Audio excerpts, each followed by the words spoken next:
Unidade 4, Ser Humano e Saúde. Aula 14.2, Conteúdo, Termoquímica. Habilidade: utilizar códigos e nomenclaturas da química para caracterizar materiais, substâncias e transformações químicas. Olá, alunos. Olá, professores presenciais. Boa tarde. Agora a gente vai iniciar a segunda aula, né, da quarta unidade já. Espero que a avaliação de ontem tenha sido bacana, né, que vocês tenham conseguido aí desenvolver, desenrolar, né, sobre as cinéticas, sobre o conceito de cinética e soluções, tá? E agora a gente vai dar continuidade, né, ao assunto termoquímica. Só que antes disso, nós vamos para a revisão.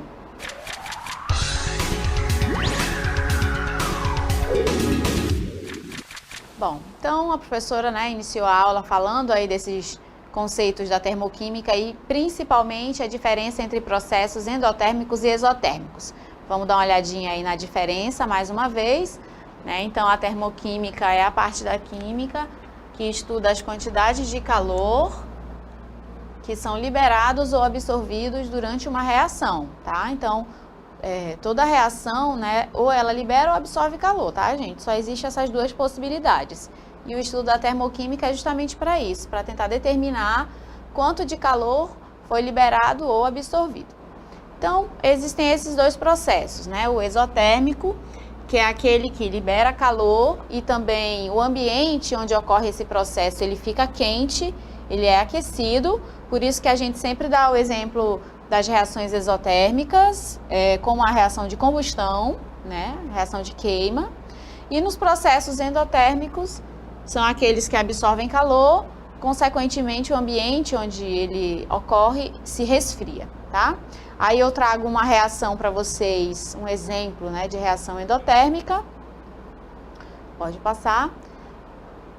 É aquela, né, que absorve calor do meio externo.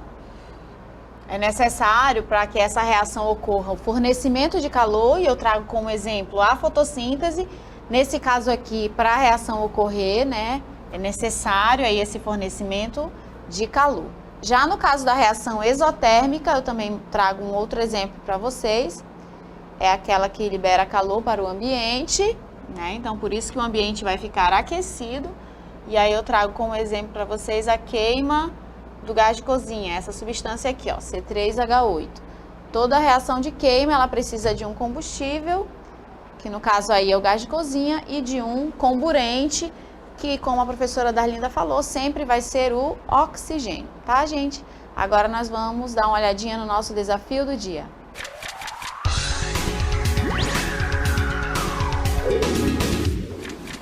Observem a charge, né?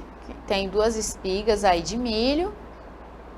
E eu quero que vocês tentem formular um conceito sobre calor, um conceito de calor, tá? E aí na charge diz assim, a espiga, né, diz quente lá fora, e a espiga que virou pipoca, né, diz cala a boca. Então eu quero que vocês observem aí a charge, né, é uma piadinha na verdade, e aí vocês, a partir, né, da charge e dos conceitos que nós vamos trabalhar aí durante a aula, né, ao final, formulem um conceito de calor, tá bom? Então, agora a gente vai falar um pouco mais sobre a termoquímica, só que agora nós vamos, né, iniciar, né, esse estudo falando da entalpia, tá? Então, esse segundo momento da aula de hoje, a gente vai aprender a calcular essa entalpia, tá? Conceituar, calcular, né? Então, a gente vai envolver novamente um pouquinho da matemática, né, aqui nos nossos estudos da química, tá? Vamos lá falar da termoquímica.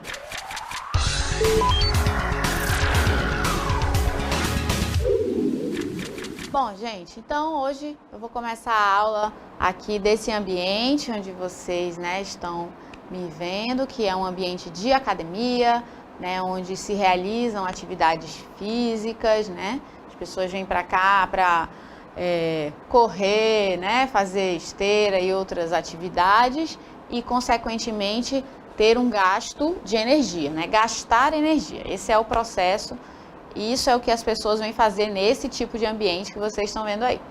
Aí, né, provavelmente, nem todas as comunidades, quem sabe algumas, né, tenham academia, mas existem outras formas de gasto calórico, né? Jogar um futebol, tomar banho de rio, tá? Então, são também maneiras de ter gasto de energia. E por que que a gente está começando a aula falando aqui da academia, né? Da imagem da academia? Justamente porque a gente vai falar de energia. A aula toda, né, é sobre energia, tá? E no caso aqui da atividade física, né, na verdade a gente vai gastar energia. Só que para a gente ter esse gasto de energia é porque a gente já absorveu uma quantidade de energia, não foi? Através da alimentação, tá? Daqui a pouquinho a gente vai ver um vídeo que vai falar um pouco mais sobre essa relação, né, do que você consome, o que você gasta, tá? E aí a relação do ganho de peso e tudo mais, tá? Então, a ideia da nossa alimentação é essa, né? Você consome os alimentos e esses alimentos se transformam em energia para que a gente possa desenvolver os nossos processos metabólicos. Só que quando a gente acaba, né, ingerindo muito alimentos, principalmente aqueles com grande quantidade de calorias, né? Essa palavrinha vai ser muito utilizada na aula de hoje. Quando a gente ingere esses alimentos muito calóricos e a gente não tem esse gasto calórico, a gente não gasta essa energia, o que vai acontecer, né? A gente vai acabar desenvolvendo aí um sobrepeso, né? Ou então chega até a obesidade. E a gente sabe que isso não é estético, tá? A gente está falando de saúde, tá, gente? Quando a pessoa está acima do peso, ou então está desenvolvendo obesidade, ele acaba, né, também desenvolvendo doenças que são, assim, de difícil controle, né? Como o aumento das taxas de colesterol, o diabetes, entre outras doenças que a gente vai falar aí durante a aula, tá bom? Bom, agora a gente vai falar um pouquinho da entalpia, né? Que é esse cálculo da energia que é gasta ou então que é absorvida durante os processos de uma forma geral. Vamos lá ver o conceito de entalpia. Então, gente, a entalpia ela é representada com esse símbolo, tá? Ela é uma variação, por isso que tem o delta, tá? Esse triângulo, e o H representa mesmo a entalpia. O que é a entalpia, né? Se foi perguntado aí para vocês, ó, é o conteúdo global de calor de um sistema, tá? Então, a entalpia serve tanto para medir o calor que foi liberado, por exemplo, quanto para determinar o calor que foi absorvido durante um processo, tá? Então, ela serve aí nos dois sentidos. Aqui, né, a unidade da entalpia pode ser representada dessas duas maneiras, que é através da caloria, que tem o símbolo cal, tá? Então, vou colocar aqui, ó. Cal é a mesma coisa aí que caloria, que é uma medida de energia, né, de calor, tá? E também tem o joule, tá? Que é esse J, joule. Ali eu representei o K na frente, porque como são valores sempre muito altos, então a gente coloca o K indicando o que é quilo, né? Então é quilocaloria e quilojoule, tá? Lembrando que o quilo é multiplicado por 1000, tá bom? Então toda vez que eu falo quilo, na verdade ali tem uma base a terceira, né? Esse valor aqui multiplicado por 1000, tá bom? Então o quilo indica isso pra gente.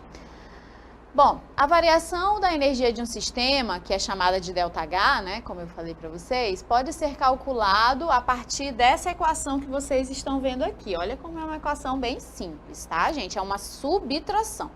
Não tem aí dificuldade, né? Não precisa nem de calculadora nesse caso aqui, tá? É uma subtração que a gente vai realizar. Onde nós vamos, né, ter a entalpia do produto. A gente tem que obter, né, para substituir na fórmula a entalpia do produto, menos a entalpia do reagente, tá? Então, para a gente estabelecer essa variação de energia no sistema, basta que eu tenha esses dois valores. A entalpia dos produtos e a entalpia dos reagentes. Gente, isso aqui é importante, tá? Prestem atenção. Para um processo endotérmico, o que vai acontecer, né? A gente vai já ver os gráficos para poder entender melhor. Mas para os processos endotérmicos, a entalpia do produto ela vai ser sempre maior que a entalpia dos reagentes, tá? Tá ali o símbolo de maior, indicando pra gente que o ΔH é sempre maior que zero, ou seja, vai ser sempre um valor positivo, tá? Para processos endotérmicos, o produto é maior que o reagente, ΔH positivo. Já no caso para reações exotérmicas, a entalpia dos produtos é menor que a entalpia dos reagentes. Consequentemente, o ΔH é menor que zero. Olha aqui o símbolo, né? Então, eu vou ter um ΔH com valor negativo, tá?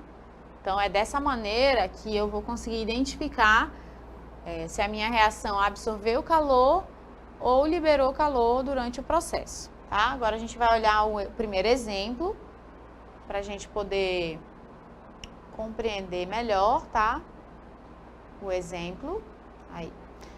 Então, em uma reação exotérmica, tá? Então, a reação que a gente está analisando agora é exotérmica.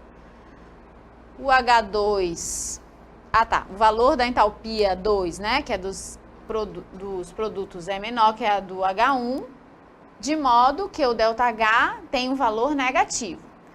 Quando eu mostrar o gráfico para vocês, a gente compreende melhor, mas o interessante é a gente olhar a equação termoquímica aqui, ó. Isso aqui é chamado de equação termoquímica, né? Onde eu tenho os reagentes, os produtos e o valor do ΔH, ó, sendo representado. Então, se aparece lá na minha prova, né, na nossa DL, lá na nossa avaliação, assim, essa reação que você está olhando aí, né, do hidrogênio com oxigênio formando a água, com o valor de ΔH de menos 68 quilocalorias, ela é exotérmica ou ela é endotérmica? Como é que eu chego a essa conclusão? Pelo sinal ali, ó. Toda vez que indicar, né, um valor de ΔH menor que zero, ou seja, negativo, tá? Toda vez que vier um valor negativo, eu já sei que é uma reação exotérmica, ou seja, que libera calor, tá? É uma reação que libera calor. Então, no caso aí da reação de formação da água a partir do hidrogênio e do oxigênio, foram liberados 68 quilocalorias para o ambiente. Ou seja, né, no ambiente onde essa reação estava acontecendo, ele ficou aquecido, ocorreu um aquecimento do ambiente, tá bom? Vamos para o exemplo agora da endotérmica, olhem aí. Em uma reação endotérmica, é o contrário, né? O H2, que é dos produtos, é maior que o dos reagentes, de modo que o ΔH tem sempre valor positivo, tá? Então, aí eu trago para vocês outra reação, que é a reação de síntese do ácido iodídrico, que é o HI, a partir do hidrogênio e do iodo. E aí o valor do ΔH é mais 12,4 quilocalorias, tá?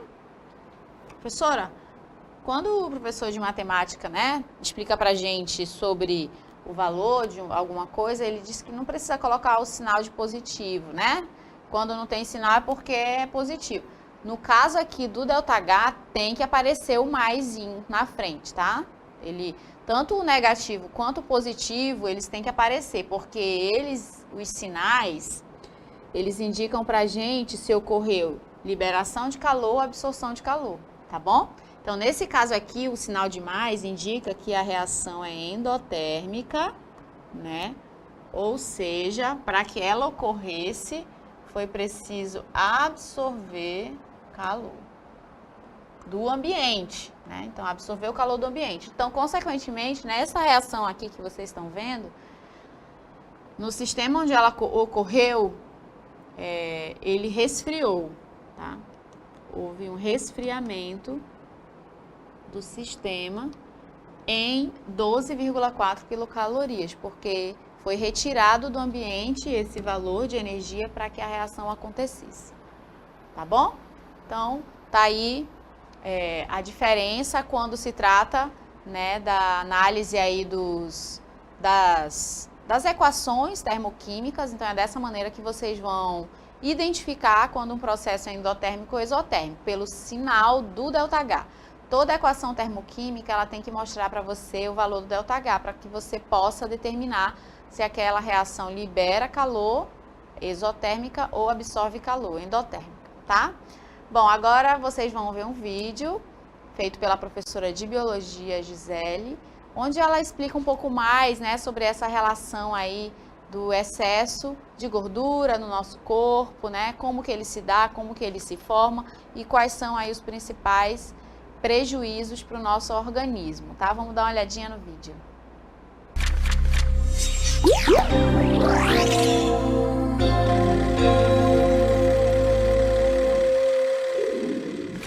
Olá, alunos, tudo bom? Eu sou a professora Gisele e eu vou falar um pouquinho para vocês da relação dos nossos alimentos, né, de tudo aquilo que a gente ingere com a nossa saúde. Então, né, a quantidade de pessoas que está acima do seu peso, né, acima do ideal, está crescendo bastante. Pessoas tanto adultos quanto crianças. E é isso, né, essa a nossa preocupação. Essas pessoas que estão acima do peso, né, que a gente denomina a obesidade, é uma doença que prejudica bastante essa pessoa, né, tanto no seu psicológico, com a sua autoestima, quanto a doenças mesmo relacionadas à sua saúde. Então, tudo isso está relacionado com os alimentos, a quantidade de alimentos que a pessoa ingere, o tipo de alimento que a pessoa ingere também está relacionada com esse peso acima do ideal. Ultimamente, os alimentos, né, que nós mais ingerimos é justamente aqueles mais calóricos, que apresentam mais gorduras ou açúcares na sua composição, como, por exemplo, o refrigerante. E acabamos, né, a gente deixa de lado aqueles alimentos que é mais nutritivo para a gente, como aqueles grãos, se alimentar de feijão, se alimentar de frutas e verduras que são mais nutritivos e melhores para a nossa saúde. E essa inversão, né, essa troca de alimentos prejudica tudo isso. Ocorre, né, esse acúmulo de gordura no nosso corpo. E esse excesso de gordura, além do ideal, passando ali do limite que o nosso corpo precisa, causa essa obesidade. Além dos alimentos, está muito relacionado também o fator sedentarismo. A gente acaba praticando menos esportes, acaba praticando atividades que façam com que queime essa gordura. Então, a gente ingere o alimento, a gente não pratica nenhuma atividade e ele só vai acumulando. Então, o sedentarismo também está relacionado, né? Por isso que é importante a prática de atividade física. A gente correr, caminhar, nadar, pedalar, fazer uma academia, né? Tudo isso está relacionado também para ajudar a gente a eliminar tudo aquilo que a gente ingere de gordura e de calórico e também faz bem bastante, né, para a nossa saúde, para o nosso bem físico e também a nossa autoestima. E a obesidade, ela está relacionada a algumas doenças são acarretadas através da obesidade. Doenças como diabetes, a diabetes ela pode ser adquirida através da obesidade, né, desse acúmulo de gordura, o colesterol alto, doenças relacionadas ao coração, então ocorre, né, ultimamente bastante mortes de pessoas relacionadas a doenças relacionadas ao coração. E é justamente devido a essa taxa de gordura elevada, essa gordura ela vai se acumulando nos vasos sanguíneos, né, e vai prejudicando aí a saúde da pessoa. Então tem um colesterol alto, doenças relacionadas, né, ao coração, como eu falei, a diabetes, a pressão arterial que acaba subindo. Então, são doenças que podem ser evitadas se a gente tomar aí bons hábitos, né? Uma alimentação mais saudável, uma alimentação balanceada e também buscar aí atividades físicas, né? Atividades como correr, caminhar, já ajuda bastante. Então, essas foram algumas informações, né, relacionadas à obesidade, a importância em praticar atividades físicas e também evitar essas doenças que estão relacionadas com essa taxa de gordura elevada. Quero agradecer a participação da professora Gisele aí com as contribuições, né, da biologia, ajudando a gente a entender melhor como se dá aí essa formação do tecido adiposo no nosso organismo, né? Então agora a gente já está ciente que tudo que a gente consome a gente precisa gastar, né? Não pode ficar nada retido no nosso organismo, né? E escolher melhor os alimentos, né? Se a gente puder aí poder escolher alimentos mais frescos, né, colhidos na hora, né, alimentos mais naturais, esse é o ideal, né, em relação aí, em detrimento aos alimentos industrializados, as frituras, né, esses alimentos que acabam aumentando ainda mais essa taxa, né, de gordura no nosso organismo. Ok? Agora a gente vai dar uma olhadinha nos gráficos, né? Para a gente poder entender melhor como que se dá essa diferença entre os processos endotérmicos e exotérmicos. E aqui eu trago para vocês as duas representações para a gente compreender, graficamente falando, né, como que é a diferença entre esses dois processos. Então, eu vou começar aqui falando da reação exotérmica. E esse gráfico é um gráfico da entalpia, né, ou seja, do calor pelo tempo, né, pelo caminho com que a reação se dá. E funciona da seguinte maneira, tá? Então, vamos imaginar o seguinte, que nós temos lá as substâncias reagentes, né? São as substâncias que iniciam o processo. São as substâncias que estão no começo, né? Vamos dizer assim. Então, nós temos lá as substâncias reagentes e aí eles começam a colidir, né? Para poder formar os produtos, tem que ter a colisão. E aí eles começam a colidir. Só que para formar os produtos, a quantidade de energia que esses reagentes tinham inicialmente é muito alta em relação aos produtos que vão ser gerados, a energia necessária para formar esses produtos que serão gerados, tá? Então, tem muita energia lá no reagente e para formar aqueles produtos não precisava de toda essa energia. Então, o que vai acontecer? A gente vai ter uma diminuição no valor energético para poder formar os produtos e essa energia excedente, a energia que tinha de sobra, vamos dizer assim, né? Ela vai ser liberada para o ambiente, tá? Ambiente. É por isso que, né, ocorre o que a gente chama aí de liberação de calor. É por isso que ocorre o aquecimento, tá? Então, repetindo. No caso do exotérmico, os reagentes têm muita energia e os produtos que serão formados, pouca energia. Então, a energia excedente entre os reagentes e os produtos é liberada para o ambiente, né? Liberada na forma de calor.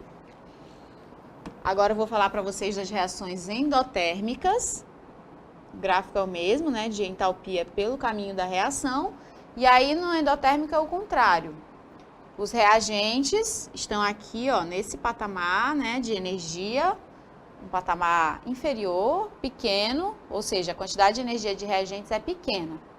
E aí, eles começam a colidir, né? E aí, eles vão formar os produtos. Só que para formar os produtos, gente, eles precisam ganhar energia para poder transformar, né, essas substâncias reagentes em produtos. Então, perceberam aqui, ó, que é como se eles tivessem que subir, né, uma montanha para poder chegar lá em cima e aí sim formar os produtos, né? Então, no caso da reação endotérmica, aí é o contrário, ó. A energia tem que chegar, né? A energia será absorvida para poder os reagentes se transformarem em produtos, tá?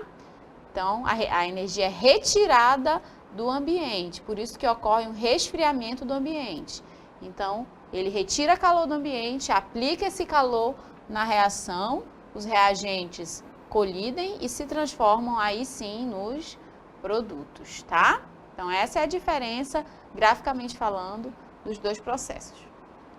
Além disso, eu quero falar para vocês também da energia de ativação. A professora Darlinda já comentou um pouco sobre ela, eu vou, né, continuar falando um pouco mais. A energia de ativação e o complexo ativado, tá? São duas coisas que eu quero comentar com vocês. A energia de ativação é a menor energia, a menor quantidade de energia necessária, olha só, essa palavra é importantíssima, e menor também, tá? Que deve ser fornecida aos reagentes para a formação do complexo ativado e para a ocorrência da reação química, tá? Então, toda reação, ela se dá reagente, dos reagentes forma-se o que nós chamamos de complexo ativado. O complexo ativado é como se fosse o intermediário entre o reagente e o produto, tá? Então, esse é o complexo ativado. E só vai chegar até o complexo ativado, gente, se aquela reação tiver a energia mínima necessária para começar a acontecer o primeiro choque, tá? Na verdade, o complexo ativado é o momento exato que ocorre a primeira colisão, né? E aí, ocorreu a primeira colisão, a reação já caminha sozinha, ela não precisa mais de energia mínima necessária, tá? Então, eu vou mostrar para vocês aqui os dois gráficos dos dois processos, né? No caso aqui, o primeiro exotérmico. E aí, olha só, nós temos aqui os reagentes, tá? E aí, a gente vai ter tipo, né, uma montanha de energia para ser alcançada, olha só. E essa é justamente a energia de ativação, tá? É uma energia mínima que toda reação precisa para começar a acontecer. Por exemplo, você pode dizer assim, ah, mas a combustão ela é espontânea, né? Eu não preciso aplicar energia. Mas inicialmente eu precisei riscar um fósforo, senão a combustão ela não acontece. Aí na sala de vocês, por exemplo, tem tudo que precisa para acontecer uma combustão. Tem cadeira, tem... deve ter madeira, tem papel do livro de vocês e tem o oxigênio. Então tem combustível e tem comburente. Por que não está pegando fogo, já que ela é considerada espontânea? Porque necessita da energia de ativação. É como se fosse o pontapé inicial, tá? Depois que você riscou o fósforo, aí já ela vai sozinha. Mas essa energia inicial tem que ser aplicada, tanto nas reações exotérmicas quanto na endotérmica. Então, aplicou a energia, aí vai chegar um ponto, que é o momento mais energético do processo, que ele é chamado de CA, complexo ativado, tá? Então, esse aqui, ó, é o exato ponto onde ocorre a primeira colisão, tá? E aí depois a reação caminha sozinha para a formação dos produtos. Já no caso das reações endotérmicas, funciona assim, ó. Nós temos os reagentes, e aí também aplica-se a energia de ativação, tá aqui ela, ó, né? Só que no caso dos processos endotérmicos a energia de ativação é bem maior. E aí nós vamos ter a formação do complexo ativado. Perceberam que o complexo ativado também está lá em cima, ele é o momento mais energético da reação. E logo em seguida, né, nós temos aí os produtos, tá? Então, nos dois casos, nós temos complexo ativado e energia de ativação, tanto nas reações exotérmicas quanto nas reações endotérmicas. Para finalizar a aula de hoje, eu trago para vocês uma aplicação, né? A gente vai olhar aqui esse gráfico de uma reação genérica A mais B formando C mais D, tá? Onde A e B são os reagentes da reação, né? C e D são os produtos. E aí eu quero que vocês identifiquem, né, onde está a energia de ativação e onde está o complexo ativado. Eu já identifiquei aí os reagentes e produtos. Vamos lá? Então, a partir dos reagentes, olha só. A partir dos reagentes, toda a energia, né, que foi aplicada aqui, essa energia, esse intervalo de tempo que vocês estão vendo aqui, é chamado de energia de ativação, tá? Então, o intervalo de tempo que vai de 0 a 120 é a energia de ativação, tá? Onde está o complexo ativado? O complexo ativado é o momento mais energético do processo, ou seja, lá no topo da montanha é que eu identifico o complexo ativado, tá? E aí, depois que ocorreu a primeira colisão, a reação caminha sozinha. E no caso, esse processo que vocês estão olhando aqui, vocês acham que é endo ou exotérmico? Reagente tem mais energia que produto. Lembram-se? Quando isso ocorre, trata-se de um processo exotérmico. Essa energia aqui, ó, ela vai ser liberada para o ambiente, tá? Liberada para o ambiente. Então, olha a pergunta. Você sabia que nossa cozinha é um laboratório químico, né, em ação? Aí eu peço que vocês digam, né, alguns processos que sejam exotérmico e endotérmico que ocorrem na cozinha, tá bom? Então, gente, a gente vai chamar alguma comunidade? Não, né? Tá bom. Então, o processo exotérmico, eles têm muitos, né? Preparação de um bolo, preparação de um pão. Temos, por exemplo, a preparação de um din-din, né? Ele é um processo de endotérmico, onde ele absorve energia, né? Porque vocês sabem que quando absorve energia, a temperatura ela diminui, ela é baixa, né?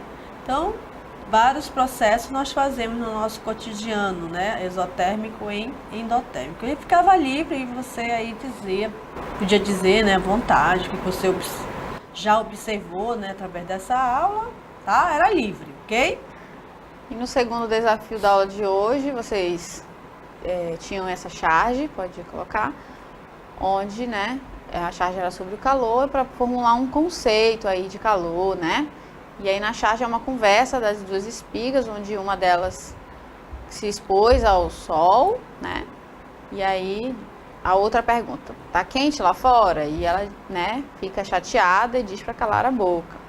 Só que aí vocês percebem que essa espiga já se transformou no milho, tá? Então, o conceito que a gente formula aí é que, né, ela passou por uma transformação, né, devido à presença do calor, né? Então, no caso, esse processo ela absorveu o calor, né, e se transformou do milho, né, virou a pipoca, tá? Então, o calor também está presente nesse processo que vocês estão visualizando aí na charge, tá, gente? Então, essa foi a nossa aula de hoje, onde nós falamos aí da termoquímica, dos processos, né, termoquímicos, o endotérmico e o exotérmico.